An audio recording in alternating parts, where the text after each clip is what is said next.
is born that way. They don't choose it. They're born. That's the way they are, and it's not a choice. You may try to deny it, and they have disproved this so many times, Kyla. I'm sure you know this.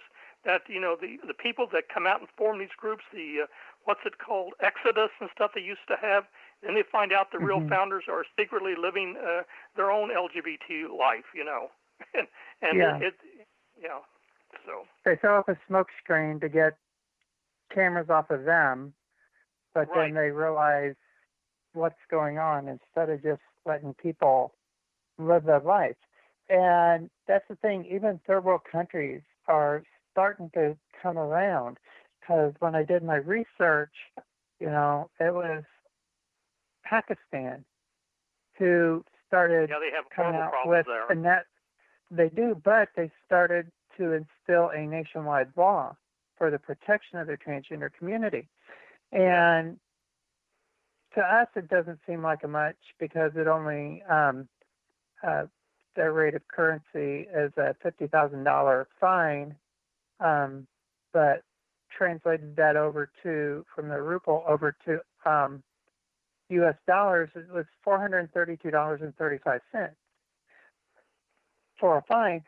So we have third world countries that are coming up and putting laws in place and putting fines, but yet in the United States, we can't seem to say, okay, we're going to instill a fine for this, and this is what you're going to have to pay.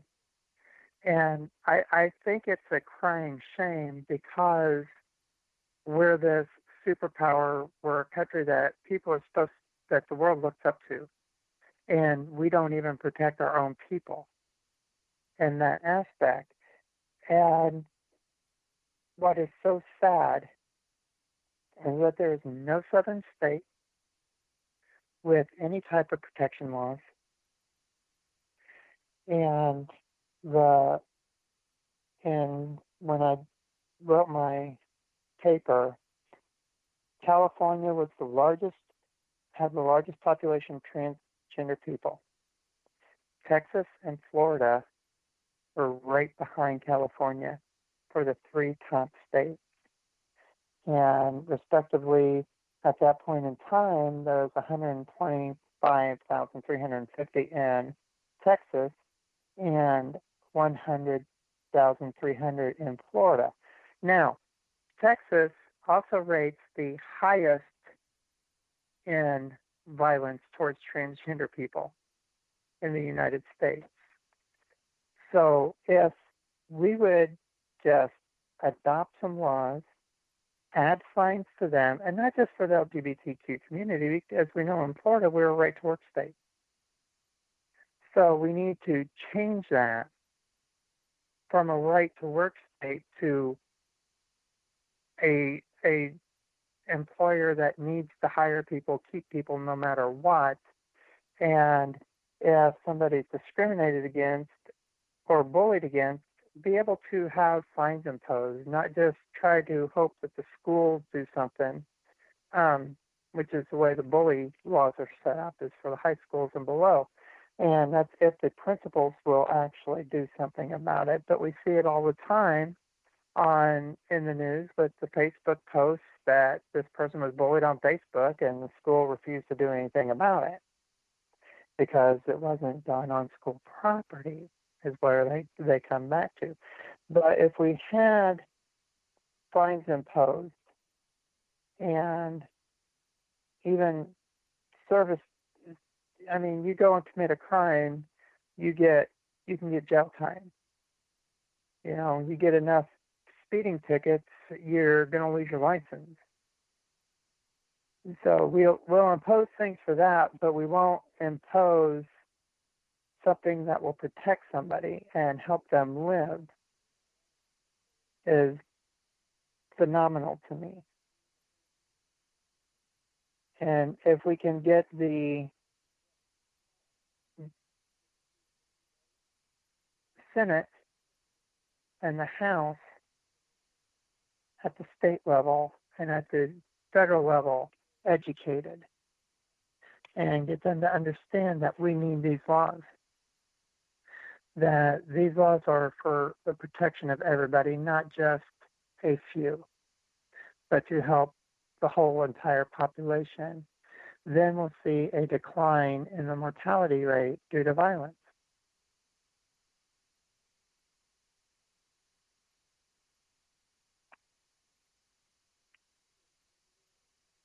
Are you still there?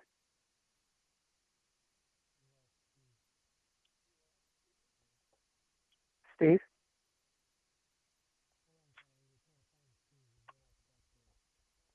Oh, no, okay. And okay. Just, just like with the bathroom law when it was trying to be imposed in Florida and it fell, then the protection laws that started coming about got rejected and got sent to the judiciary. Hi, Steve. Okay. Okay. I'm good at talking. I didn't hear anything there for a little bit, so I was kind of concerned that maybe my phone dropped. Well, I was hoping you would call me back, so because I didn't know what to do. I was about ready to dial Katie and see. But okay, thank you. But we didn't lose too much. How okay. Oh. Well, I can't remember what we were talking about now. Kyla, yeah, go back to the last part there. Back about 2 minutes maybe, and then start over again. Well, I was talking about how we need to impose fines for the laws when a country like Pakistan that's right. You can impose laws. Right? Yes. Yeah. Okay. Yeah, and imposing fines because right now the police force, if somebody's called out for bullying, they won't do anything to the people who bully. And I was really taken aback because of the breastfeeding laws where the federal government protects women to breastfeed out in public. But if somebody sits there and bullies them, the police show up, they're like, yeah, okay, what do you want us to do? There's no fines to impose on this person. So we can't really do anything. And the bully laws are supposed to be imposed by the schools, but that's if the principal will impose those. And we see it all the time in the news media where somebody was bullied on Facebook, they've committed suicide, or there's a hate crime that's occurred, but at the high school and below level, but they won't do anything because it didn't happen on school property. Even though they have a zero tolerance, then they go back, well, it has to happen on school property, not off school property. It didn't happen on our computer, so we can't do anything because it was not on school property. So if we can educate the lawmakers of both the Senate and the House on the state level, on the federal level, then we can get people to see where imposing fines on these laws are needed, getting rid of the right to work and letting them understand that they've invested time and money in these people. And to fire them because they're transgender or fire them because they're a pregnant woman that's getting ready to go on maternity leave is ridiculous. It is. And I want to insert something back here about Pakistan. I don't know if you may be aware of this. The BBC has done for a couple of years here, followed the cases. You know, they have honor killings in Pakistan. You're probably aware of that. They do in several Middle Eastern countries. There was a famous situation on television, one of the mega Facebook names, and she was on YouTube and everything, and she was a singer and so forth, and her brother and some other people actually killed her. But what happened, real quick here because we're going to be wrapping up in just about a minute, I think, and this time. But what happened? He got a very what do you call it? Low sentence on the thing and everything. But the person who actually instigated it walked free, and it was a cleric, the same cleric that molested her. This is the true story. And even when the British reporter, went to talk to the same cleric, and when the camera shut off, he tried the same thing with her. Unbelievable. And nothing's done about it. So yes, they have.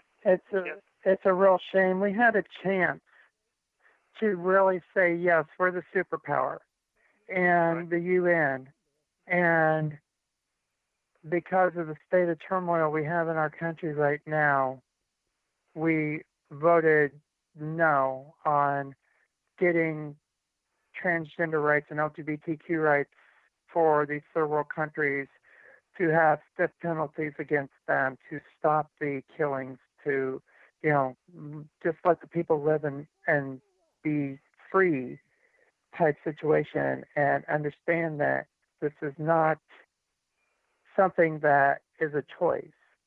Right. Kyla, we're going to wrap up here, and we have about 30 seconds, and then we're going to welcome you back next week, and you're going to be talking about some other issues here.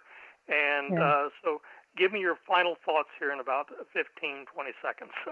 Okay. Well, my final thoughts are, if we want equality and we want to end the mortality rate of these murders, we need to impose fines. We need to impose stronger penalties for those committing them.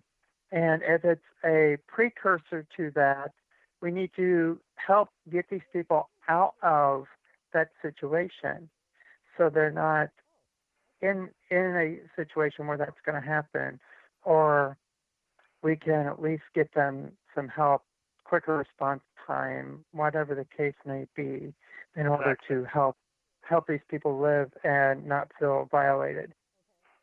Excellent. Okay, Kyla, listen, we're going to wrap up for today, and we're going to welcome you back again for our next segment. Okay. This has been Steve Ryan with the Coastal Progressive and Rainbow Forum, and we've had Kyla today telling more story of her life and issues involving the trans community. And this has been Society Bites Radio. Thank you all for listening.